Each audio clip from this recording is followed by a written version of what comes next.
Hello and welcome to Commerce Vault. I am Shaurya Agarwal. और अगर आप अभी तक कंफ्यूज्ड हैं कि आपको कौन सी बुक परचेज़ करनी चाहिए, रेफ़र करनी चाहिए 12th क्लास में, so definitely this video is for you.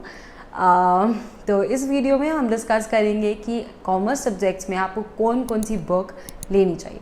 तो स्टार्ट करने से पहले एक चीज़ मैं बता दूं कि कोई भी सब्जेक्ट हो, लिटरली एनसीईआरटी बेस्ट है।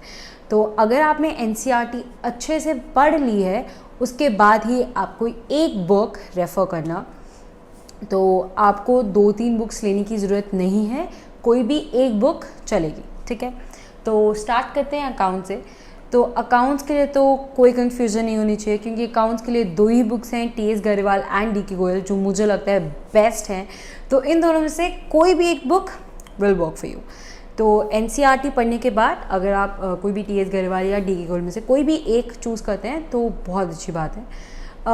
एनसीईआरटी में अगर आप ज़्यादा आप फोकस रखना थ्योरी पार्ट में, और टीएस गरेवाल या डीके गोयल से आप प्रैक्टिकल क्वेश्चंस ले सकते हैं, क्योंकि उसमें काफ़ी क्वेश्चंस होते हैं, एग्जांपल्स भी होती हैं। तो एक चीज़ हमेशा याद रखना कि अकाउंट्स में थ्योरी कभी मिस मत करना, प्लीज़ प्लीज़ प्लीज़ थ्योरी पढ़ के जाना। क्योंकि मुझे याद है मेरी 12th क्लास में मुझे थ्योरी का क्वेश्चन आया था एंड मुझे मार्क्स नहीं मिले, तो मेरे वो 5 मार्क्स उधर से ही गए। ऐसे आई स्कोर्ड 95 इन अकाउंट्स। तो अकाउंट्स में जो 5 मार्क्स मेरे गए थे वो थ्योरी की वजह से गए थे। तो प्रैक्टिकल सारा सही था, क्योंकि हम प्रैक्टिकल्स की इतनी प्रैक्टिस कर लेते हैं कि वो हमें आता है। प्रॉब्लम आ जाती है थ्योरी में, स्पेशली अकाउंट्स। तो अकाउंट्स की थ्योरी कभी इग्नोर मत करना, ज़रूर पढ़ के जाना। और अगर आप एनसीईआरटी से पढ़ते हैं तो ज़्यादा बेटर है, क्योंकि एनसीईआरटी में थ्योरी काफ़ी अच्छी दी हुई है अकाउंट्स की। फिर बारी आती है इकोनॉमिक्स की।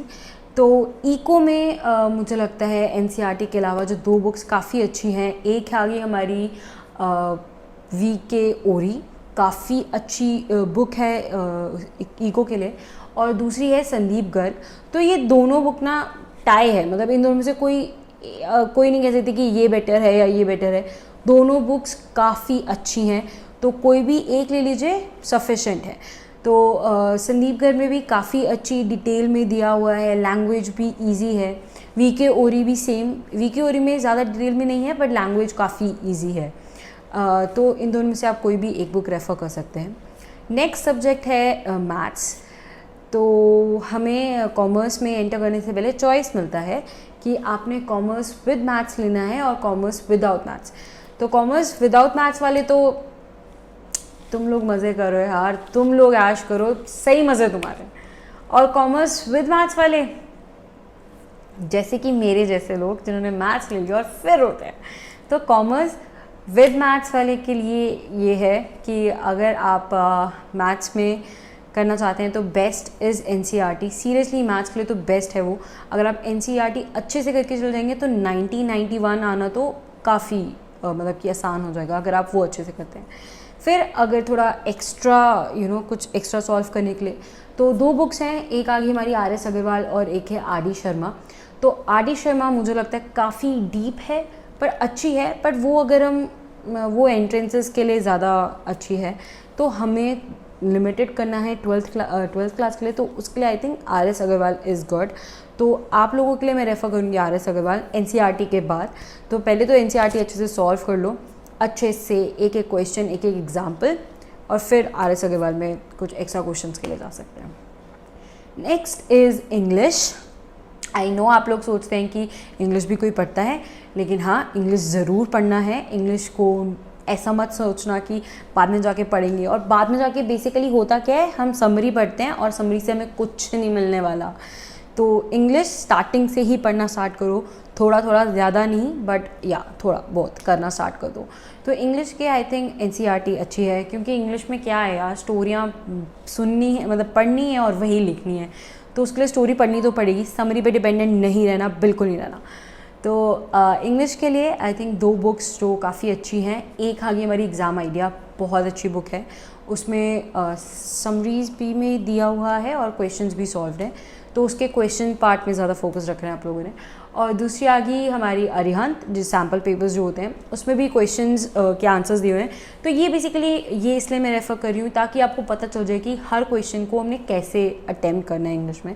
तो इंग्लिश में स्टोरीज़ हमें पता है, लेकिन हमें जब क्वेश्चन में लिखना क्या है वो हमें नहीं पता। तो उसके लिए अगर एक रिफ्रेशर रेफ़र करते हैं तो इट इज़ गुड। तो इंग्लिश के लिए एक और सजेशन इज़ नॉवल को ज़रूर पढ़ना। और क्वेश्चंस में से जो आप रिफ्रेशर परचेज़ करेंगे उसमें जो कैरेक्टर्स की जो उन्होंने फीचर्स बताए होते हैं, कैरेक्टरिस्टिक्स बताए होते हैं, वो अच्छे से पढ़ के जाना, क्योंकि उसमें से एक कैरेक्टर का तो आता ही आता है। तो अगर वो अच्छे से पढ़ा हो तो आप लिख सकते हो। तो नॉवल भी पढ़ लेना, ज़्यादा टाइम नहीं लगता है। अगर हम एक दिन में भी 10 पेजेस पढ़ें तो महीने या 2 महीने में कंप्लीट हो जाती है। उसके बाद लास्ट इज़ बिज़नेस स्टडीज़, जो आप लोग बेसब्री से इंतज़ार कर रहे थे, क्योंकि बिज़नेस स्टडीज़ का ही मेन कन्फ्यूज़न होता है कि कौन सी रिफ्रेशर। तो मुझे लगता है बिज़नेस के लिए तो एनसीईआरटी से अच्छी कुछ है ही नहीं। मैंने स्टार्टिंग में ही बोल दिया था कि कोई भी सब्जेक्ट हो एनसीईआरटी बेस्ट है, बिज़नेस के लिए भी एनसीईआरटी बेस्ट है। लेकिन अगर आप डेफिनेशंस और केस स्टडीज़ लेना चाहें तो केस स्टडीज़ के लिए पूनम गांधी बहुत अच्छी है। तो पूनम गांधी तो मैं बोलूँगी कि ज़रूर ले लेना। उसमें काफ़ी केस स्टडीज़ होती हैं और वो सॉल्व करोगे तो थोड़ी आदत भी हो जाएगी केस स्टडीज़ को कैसे सॉल्व करते हैं, कैसे अटेम्प्ट करते हैं, क्या चीज़ फोकस देना है, किसको नहीं देना है, ये सब चीज़ें आपको पता चल जाएगा। फिर है हमारी दूसरी जो मुझे काफ़ी अच्छी लगी, वो है आर.के. सिंगला। उसमें काफ़ी ईजी लैंग्वेज है, मुझे इसलिए आर.के. सिंगला बहुत अच्छी लगती है बिजनेस स्टडीज़ के लिए। बहुत ईजी लैंग्वेज, और साथ में उन्होंने हर टॉपिक का ना 4 डेफिनेशंस दी हुई हैं, ईजी डेफिनेशंस। तो उससे भी डेफिनेशंस तो याद करनी ही है, तो अगर आप उसको रेफ़र करोगे तो डेफिनेशंस भी आपको पता चल जाएगी।